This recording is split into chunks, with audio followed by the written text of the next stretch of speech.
بسم اللہ الرحمن الرحیم۔ عزیز اہل وطن، السلام علیکم۔ خدائے بزرگ و برتر کا جتنا بھی شکر ادا کیا جائے کم ہے کہ ارض پاک اور عوام کے مفادات کی نگہبانی کی بھاری اور مقدس امانت 16 ماہ کے صبر آزما اور پے در پہ آزمائشوں سے بھرے کٹھن سفر کی آئینی مدت کی تکمیل پر نگران حکومت کے حوالے کر رہا ہوں۔ آئین کے راستے سے آئے تھے اور اسی راستے پر چلتے ہوئے ضمیر اور قلب کے اس اطمینان کے ساتھ واپس جا رہے ہیں کہ آپ کے اعتماد، وسائل اور اختیارات کی امانت میں کوئی خیانت نہیں کی، الحمدللہ۔ آئین پر چلتے ہوئے اپوزیشن لیڈر راجہ ریاض صاحب کی مشاورت سے نگران وزیر اعظم کے منصب کے لیے جناب انوار الحق کاکڑ پر اتفاق ہوا اور میں انہیں دل کی اتھاہ گہرائیوں سے مبارکباد پیش کرتا ہوں۔ ان کا تعلق ہمارے عظیم صوبے بلوچستان سے ہے اور مجھے پورا یقین ہے کہ عوام کے ووٹ کی حفاظت کرتے ہوئے وہ ملک میں شفاف، آزادانہ اور غیر جانبدارانہ انتخابات کا انعقاد یقینی بنائیں گے۔ میں تمام قائدین اور عوام کا شکریہ ادا کرتا ہوں کہ جنہوں نے مجھے اس ذمہ داری کے قابل سمجھا اور اعتماد کیا۔ عزیز اہل وطن، رب ذوالجلال کا احسان ہے کہ ہمیں ملک کو تاریخ کے سنگین ترین معاشی، سیاسی اور خارجی بحرانوں سے نکالنے کی توفیق اور ہمت عطا فرمائی۔ وقت اور ریکارڈ گواہی دیتا رہے گا کہ مختصر ترین مدت میں ہم نے پاکستان کو دیوالیہ ہونے اور اس کے نتیجے میں آنے والی بہت بڑی تباہی سے قوم کو بچا لیا اور قومی مفادات پر آنچ نہیں آنے دی، الحمدللہ۔ ہم پاکستان کی ڈوبتی کشتی کو بدترین طوفانوں سے بچا کر پرامن ساحلوں کی طرف واپس لے آئے ہیں۔ IMF سے معاہدے کی کامیابی نے ملک کو معاشی استحکام عطا کیا ہے۔ میرے عزیز ہم وطنوں، قرض لینا کوئی کامیابی نہیں، لیکن حالات جس نہج پر تھے اور سابق حکومت شرائط کے جن زنجیروں میں ریاست کو جکڑ گئی تھی، ہم نے پاکستان کو ان زنجیروں سے آزاد کرایا۔ پاکستان کے عزیز ترین دوستوں اور ہر مشکل میں ساتھ نبھانے والے برادر ممالک کا اعتماد بحال کیا اور تاریخ کے بدترین سیلاب سے متاثرہ اہل وطن کا ہاتھ تھاما۔ شدید ترین معاشی مشکلات کے باوجود معاشرے کے کمزور ترین طبقات کو ہر ممکن ریلیف مہیا کیا۔ 5000 میگا واٹ مزید بجلی نیشنل گرڈ میں شامل کی۔ پاکستان اسٹاک ایکسچینج کا 100 انڈیکس 49,000 پوائنٹس کی حد عبور کر چکا ہے، جو گزشتہ 6 سال کی بلند ترین سطح ہے۔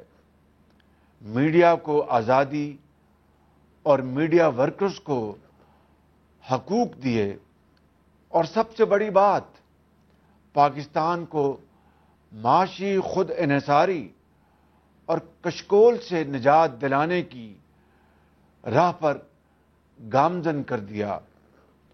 ہم نے ماضی کی تاریکیاں ختم نہیں کی، خوشحال مستقبل کے لیے چراغ بھی روشن کر کے جا رہے ہیں۔ عزیز اہل وطن، 16 ماہ کانٹوں اور انگاروں پر چلنے کا سفر تھا۔ اقتدار سنبھالتے ہی یہ حقیقت پوری طرح واضح ہو چکی تھی کہ پاکستان کو انتہائی تباہ کن حالات کا سامنا ہے۔ ایک دن کی بھی مزید تاخیر ریاست کو ناقابل تلافی نقصان پہنچا سکتی تھی۔ اگر اس وقت ہم فوری انتخابات کرا دیتے تو ہمیں بہت سیاسی فائدہ ہوتا، لیکن ملک کے سنگین اور گمبھیر حالات نے ہمیں یہ سیاسی فائدہ اٹھانے کی اجازت نہ دی۔ ہم نے سیاسی خود غرضی نہیں کی، پاکستان کے قومی مفادات کو ترجیح دی۔ ایک طرف ریاست، دوسری طرف سیاست تھی۔ ہم نے ریاست بچانے کا فیصلہ کیا اور اللہ کا نام لے کر مشکل ترین فیصلے کیے، اور وقت نے ثابت کیا کہ ہم نے درست فیصلہ کیا، الحمدللہ۔ عزیز اہل وطن، آج مختصراً آپ کو ان وجوہات سے بھی آگاہ کرنا چاہتا ہوں جن کی وجہ سے مہنگائی اس رفتار سے کم نہ ہو سکی جس کی ہمیں توقع تھی۔ اس راہ میں سب سے بڑی بارودی سرنگ ڈیفالٹ کی صورت میں سابق حکومت بچھا کر گئی تھی، جس نے IMF سے اپنے ہاتھ سے کیا ہوا معاہدہ جان بوجھ کر اور ایک سازش کے تحت خود ہی توڑ دیا، حتیٰ کہ اس معاہدے کی بحالی کی ہماری سرتوڑ کوشش بھی ناکام بنانے کی اس حکومت نے مذموم سازش کی۔ خدا نخواستہ اگر ملک دیوالیہ ہو جاتا تو ملک میں وہ قیامت برپا ہوتی جس کا تصور بھی محال ہے۔ کھانے پینے کی اشیاء کی قلت ہو جاتی، دوائی ملتی نہ پٹرول، گیس ہوتی نہ بجلی، صرف افراتفری، ہنگامے ہوتے، بچے بھوک سے بلکتے، غریب بے حال ہوتے، کاروبار بند، صنعت و معیشت کے پہیے رک جاتے، بے روزگاری کا سمندر ہوتا، کچھ ملتا بھی تو کئی دن قطاروں میں کھڑے رہنے کے بعد وطن دشمن وہی خوفناک منظر دیکھنا چاہتے تھے جو دوست ملک سری لنکا میں پوری دنیا نے دیکھا۔ خود غرضوں کو صرف اپنی سیاست پیاری تھی۔ یہ وطن دوست اور وطن فروش سوچ میں ایک جنگ تھی۔ عزیز اہل وطن، سب سازشیں ایک ایک کر کے ناکام ہو گئیں۔ مہنگائی ہوئی لیکن اشیاء کی قلت ہوئی، اور نہ ہی ماؤں، بہنوں، بیٹیوں اور بزرگوں کو قطاروں میں کھڑا ہونا پڑا۔ میں نے ہمیشہ قوم کے سامنے برملا اعتراف کیا کہ ہمیں مشکل اور تلخ فیصلے کرنے پڑے، لیکن یہ سوچنا ہوگا کہ یہ فیصلے آخر کیوں کرنا پڑے۔ یہ نہ کرتے تو کیا ہوتا؟ یہ فیصلے اسی طرح ایک مجبوری تھے جس طرح کینسر کے مریض کو شفا یاب کرنے کے لیے کیموتھراپی کے مشکل اور تلخ مرحلے سے گزرنا پڑتا ہے، لیکن یہ فیصلہ بیمار وجود کو صحت مند بنانے کے لیے نہایت ضروری ہوتا ہے۔ عزیز اہل وطن، 14 اگست کو اس عظیم وطن کے قیام کو 76 سال مکمل ہو رہے ہیں۔ میں قوم کو مبارکباد پیش کرتا ہوں۔ اس وطن کے قیام کے لیے لاکھوں شہداء نے عظیم قربانیاں دیں۔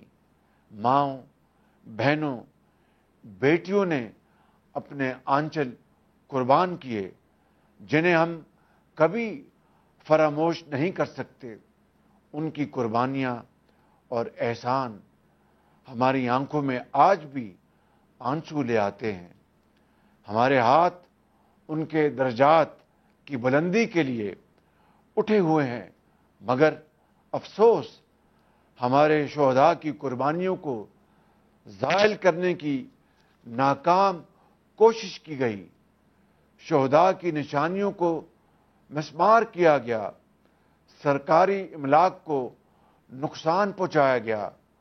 وہ لوگ جو دن رات سرحدوں پر ہماری حفاظت پر مامور ہیں، ان کی عمارتوں کو جلایا گیا۔ پاکستان کے طول و عرض پر موجود کئی فوجی تنصیبات کو نشانہ بنایا گیا، اور یہ سب باقاعدہ منصوبہ بندی کے تحت کیا گیا۔ ذہن سازی ہوئی، اہداف کا تعین ہوا، جتھوں کی صورت اختیار کی گئی اور باقاعدہ ہدایات جاری کی گئیں۔ سابقہ حکومت کے لیڈران بطور ماسٹر مائنڈ، سہولت کار اور دور دراز علاقوں سے بلائے گئے گروہ اس انتہائی قابل افسوس امر میں شامل تھے۔ 9 مئی کا دن یہ قوم کبھی نہ بھلا سکے گی۔ اس سیاہ دن اور ان کے کالے چہرے اس قوم کے سامنے آج مکمل طور پر سامنے آ گئے ہیں۔ قوم کو اپنے شہداء اور غازیوں پر فخر ہے۔ ان کی لازوال قربانیوں کی بدولت آج ہم آزاد ہیں الحمدللہ، اور اپنے بیرونی اور اندرونی دشمنوں کے خلاف کامیابی سے لڑ رہے ہیں۔ میں قوم کے ان بہادر بیٹوں کو سلام پیش کرتا ہوں۔ افواج پاکستان، ان کا ہر افسر اور سپاہی ہمارا فخر ہے، اور ہم سب کو ان پر ناز ہے۔ میرے عزیز اہل وطن، اب پھیلا ہوا ہاتھ دینے والا ہاتھ بنانا ہے انشاءاللہ، اور اس میں سب سے پہلے غریبوں اور مفلوک الحال کو وہ وسائل فراہم کرنے ہیں جن کے وہ اصل میں حقدار ہیں۔ عام آدمی نے بہت قربانی دے دی ہے، اب قربانی کی باری ان کی ہے جن پر خدا تعالیٰ نے وسائل کی فراوانی کی ہے۔ مجھے یقین کامل ہے کہ صاحب ثروت، صاحب دل اور صاحب ایثار بھی ہیں۔ ملک و قوم کی بہتری کے لیے ہماری کاروباری، صنعت کار اور اہل ثروت برادری اس بار بھی آگے بڑھ کر کردار ادا کرے گی، اپنے زیر سایہ کم وسیلہ لوگوں کے دکھ درد بانٹے گی، وطن کی معاشی خود انحصاری کے لیے آگے بڑھ کر اپنا حصہ ڈالے گی۔ عزیز اہل وطن، 16 ماہ محض ایک جھلک ہیں۔ اگر تدبیر کی سمت درست ہو تو بنجر زمین میں بھی گلاب اگائے جا سکتے ہیں۔ ہم نے یہی کر کے دکھایا ہے الحمدللہ۔ لاکھوں پاکستانیوں کو اس بار شہر رمضان میں 70 ارب روپے کا مفت آٹا تقسیم کیا۔ 90 لاکھ سے زائد غریب ترین پاکستانیوں کو بے نظیر انکم سپورٹ پروگرام کے ذریعے دی جانے والی رقم میں 25% اضافہ کیا۔ بے نظیر انکم سپورٹ پروگرام کی مجموعی رقم 466 ارب روپے کی، تاکہ زیادہ سے زیادہ غریبوں تک ریلیف پہنچ سکے۔ لاکھوں تنخواہ دار اور پینشنرز کی تنخواہوں اور پینشن میں خاطر خواہ اضافہ کیا۔ 3 کروڑ 30 لاکھ سیلاب متاثرین کو نقد اور اشیاء کی صورت میں 100 ارب روپے تقسیم کیے۔ سستے رمضان بازار لگائے۔ یوٹیلیٹی سٹورز پر بنیادی اشیاء ضروریہ کی سستے داموں فراہمی یقینی بنائی۔ کسانوں کے لیے 2000 ارب روپے کا کسان پیکج دیا، جس سے پچھلے 10 سال میں گندم کی سب سے بڑی فصل ہوئی، الحمدللہ۔ لاکھوں نوجوانوں کو لیپ ٹاپ، ہنرمندی، آئی ٹی، صنعت و زراعت میں کاروبار اور روزگار کے مواقع کی فراہمی کے لیے 80 ارب روپے کی خطی رقم کے ذریعے وزیر اعظم پیکج مہیا کیا۔ دانش اسکول کے بچے آج کس شان اور اعتماد کے ساتھ معاشرے میں وقار اور کامیابی کی علامت بن رہے ہیں۔ دانش اسکول کا یہ دائرہ اب بلوچستان اور خیبر پختونخوا تک پھیلا رہے ہیں، اور دوبارہ اللہ تعالیٰ نے موقع عطا فرمایا تو پورے پاکستان میں دانش اسکولوں کا قیام عمل میں لائیں گے۔ پاکستان کے تمام بچوں اور بچیوں کا ترقی کا سفر اور آگے تیزی سے لے کر جائیں گے۔ غربت کو ان کی تعلیم اور ترقی کے راستے کی دیوار نہیں بننے دیں گے۔ تعلیم، تحقیق کو آپ کا زیور بنائیں گے۔ آپ کی محنت، جذبہ اور صلاحیت ہی آپ کی کامیابی کا معیار ہوگا۔ ہر نوجوان کے ہاتھ میں لیپ ٹاپ روزگار اور ہنر دیں گے انشاءاللہ۔ علم اور صلاحیتوں کے نور سے غربت اور پسماندگی کے اندھیرے ختم کریں گے۔ عزیز اہل وطن، اللہ تعالیٰ کے فضل و کرم اور 16 ماہ کی مسلسل محنت کے بعد آج میں آپ سے یہ کہہ سکتا ہوں کہ معاشی پالیسیوں کے اسی راستے پر چلتے رہنے سے آنے والے وقتوں میں مہنگائی میں نمایاں کمی آئے گی انشاءاللہ۔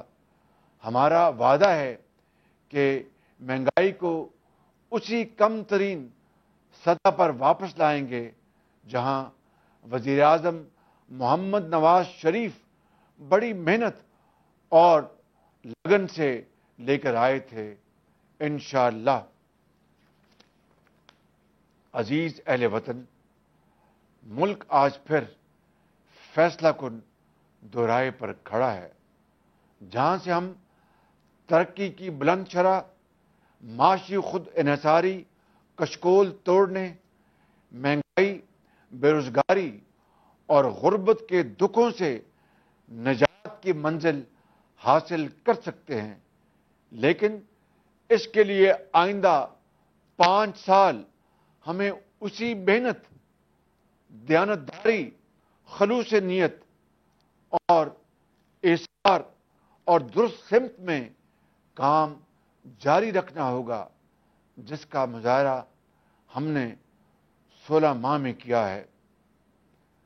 عزیز اہل وطن، جس طرح دہشت گردی کے خلاف پوری قوم ایک بیانیے پر جمع ہوئی تھی، آج پوری قوم معاشی خود انحصاری کے ایک قومی بیانیے پر متفق ہو چکی ہے۔ اس مقصد کو عملی طور پر حاصل کرنے کے لیے SIFC کا ادارہ معرض وجود میں آ چکا ہے۔ آنے والے چند ماہ و سال میں اربوں ڈالر کی ملکی اور غیر ملکی سرمایہ کاری کے بڑے بڑے منصوبے شروع ہونے والے ہیں۔ اللہ تعالیٰ کے فضل و کرم سے زرعی انقلاب قرضوں سے نجات دلائے گا انشاءاللہ۔ IT، توانائی، معدنی خزانوں سے ملک اور قوم کی تقدیر بدلیں گے انشاءاللہ۔ دفاعی پیداوار میں پاکستان کی صلاحیت سے فائدہ اٹھائیں گے اور وطن کی ترقی کی رفتار تیز کریں گے انشاءاللہ۔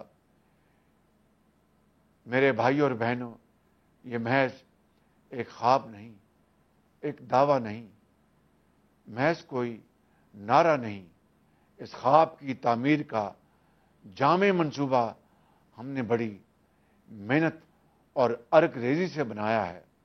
وفاقی حکومت، صوبائی حکومتیں اور عسکری ادارے سب مل کر اجتماعی دانش سے اس منصوبے پر کام شروع کر چکے ہیں۔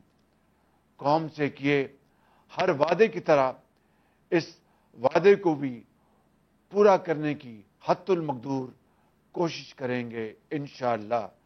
لیکن عزیز اہل وطن، جس طرح گزشتہ 4 سال نے نواز شریف کی قیادت میں 2013 سے 2018 میں ہونے والی ترقی کے نتیجے میں قوم کی بہتری کے تمام خواب چکنا چور کر دیے تھے، خدا را اس سیاہی اور بربادی کو اب ملک پر دوبارہ مسلط نہ ہونے دیں۔ ہم نے ریاست اور پاکستان کے عوام کے مفاد کی خاطر سیاست کو قربان کر دیا۔ عزیز اہل وطن، ہم نے بحیثیت قوم درست فیصلے کیے تو اللہ تعالیٰ پر کامل ایمان کے ساتھ یہ خوشخبری دینا چاہتا ہوں کہ جلد آپ مہنگائی، معاشی بدحالی کے امتحانوں سے سرخرو ہو کر نکلیں گے۔ پاکستان انشاءاللہ دنیا میں اپنا کھویا ہوا مقام دوبارہ حاصل کرے گا۔ قرض سے نجات اور معاشی طور پر خود انحصار پاکستان دنیا میں ترقی کی نئی بلندیوں کو چھوئے گا انشاءاللہ۔ اس کے لیے میں یہ شعر آپ کی خدمت میں عرض کرنا چاہتا ہوں۔ چلو ساری زمین کھو دیں اور اس میں اپنا دل بو دیں، کریں سیراب اس کو آرزوؤں کے پسینے سے، کریں سیراب اس کو آرزوؤں کے پسینے سے، کہ اس بے رنگ جینے سے نہ میں خوش ہوں نہ تم خوش ہو۔ قائد اعظم زندہ باد، پاکستان پائندہ باد۔